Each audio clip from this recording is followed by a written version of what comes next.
last week you promised to tell us about this Hatsune Miku concert. Am I pronouncing Hatsune Miku correctly? Hatsune Miku! Okay.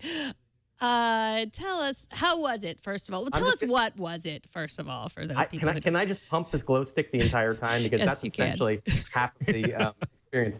I did get this handy little booklet from when I went to the event, this being the anime princess who is known as a Vocaloid in all over the world. But how do I begin? It was such an incredible experience. I've never been to a concert like it, and I used to be a full-time music critic back in my olden life, in my prior redheaded life. Hatsune Miku began life in the mid-2000s as a promotion of, I cannot remember the name of the software. I bet someone in the chat room can beat me to it in like 10 seconds. But it was a special kind of software that took voice samples and voice algorithms, like real-life voice samples, and sort of algorithms of speech and vocoder kind of auto-tuning stuff to make, you could put words in and set the tune and set the tone and set everything else and make vocal performances. To promote this technology, the company in question put out a character, this blue-haired, pigtailed woman who they named Hatsune Miku, which is Japanese for something about the voice of the future. It's some sort of forward-looking kind of phrase. And not long after that, in the year 2009, they took that character, put her on a hologram at a festival in Japan, at one of these big pop music festivals where just it's like band after band after band after pop group. Big, huge, resounding response. People loved Hatsune Miku performing live. And in the years that have followed, this hologram rig has been upgraded in a huge way. We're not talking about the Tupac hologram, where they just took a guy in the back of a room and filmed him and then just sort of broadcast it with a mirror trick. This is fully CGI rendered, or anime-ish approximation of a person dancing around in, I would say, 120 frames per second rendering, which looks really good on this giant 10-foot screen at a concert hall. And these concerts have happened in South America and Japan and other cities. And this is probably the largest North American tour that this hologram concert has ever seen. So you get, the show has a live band, in the North American case, 4 musicians. And you have the, as you can see on the screen, this was in Tokyo just a few months ago. And this is almost exactly the same as what I saw. 10-foot tall screen that the crowd watches as the voice is played through speakers. Just wild. What a wild scene. Everybody has their own glow sticks. Most of these glow sticks you see here are these special, like you have to buy them from the company because all the characters have their own colors. This is not just Hatsune Miku. She has friends. She has red friend, pink friend, blue friend, the yellow twins. They have actual names. I just like to call them that. And you can change the color on the stick to show your allegiance when that character pops up. It's just wild. And it turns out most of these songs have been developed by musicians and sort of this is crowdsourced electronic music that has then been taken over by the company who puts Hatsune Miku together for this tour. Seattle had the first North American show last week on Saturday. San Francisco is getting, I believe, 2 concerts tomorrow, this coming Saturday. There's an afternoon and an evening show, I think, at the same venue. I can't remember which one. But yeah, I don't even, I feel like I'm losing track because I look at this here right now. I remember the experience of being in the concert. It was very intense. I kind of lose my head a little bit. I had a much better time than I expected. Iain, you're in San Francisco. You could go tomorrow night. Yeah, this looks like a deeply, deeply weird experience. I'm almost tempted.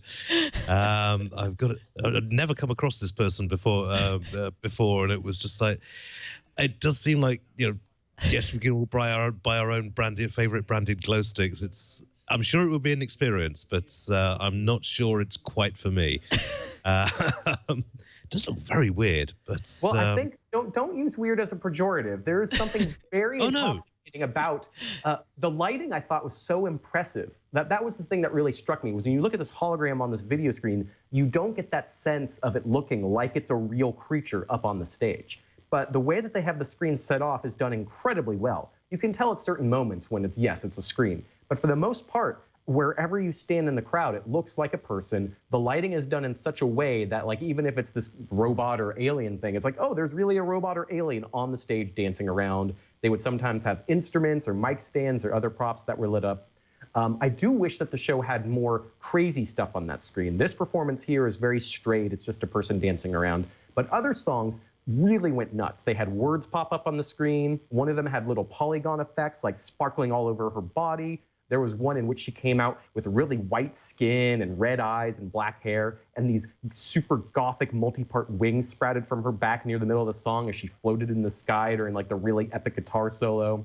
It was just a candy land of bizarre. I cannot recommend enough. Call it a one-time experience. If you're the kind of person who says, I'll try anything once, try this. You really should. I've got to say, she does look like she's got more depth than Britney Spears, but yes, it's... Well, that's a good point that you make in your article, Sam, about how the record industry chews up and spits out these performers in a pretty unhealthy way. I mean, and, so there's something to be said about this not being an actual person.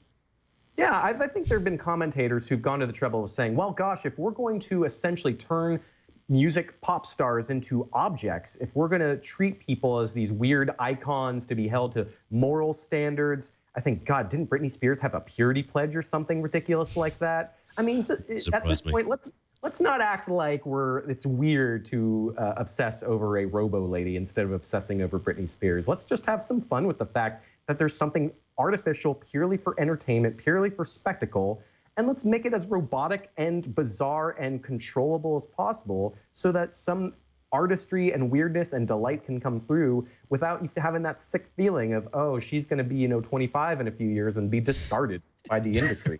It's just a weird state in terms of pop music that it's a Japanese robot creature that has taken a step forward for humankind. Why not? I don't know.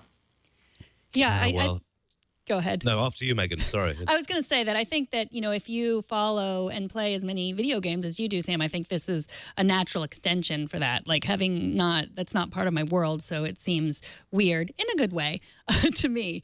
What were you going to say, Ian? I was going to say, from a record company perspective, this is ideal, I would have thought. No more having to deal with smashed up hotel rooms, artists going on flouncing fits, oversleeping and missing the gig. You've got somebody now directly controlling. You have to worry about whether the computer malfunctions. It's a blue screen of death instead of an arrest. Whether or not you get a little window, would you like to upgrade to Windows 10 sign coming up on the stage? Yeah. Excellent.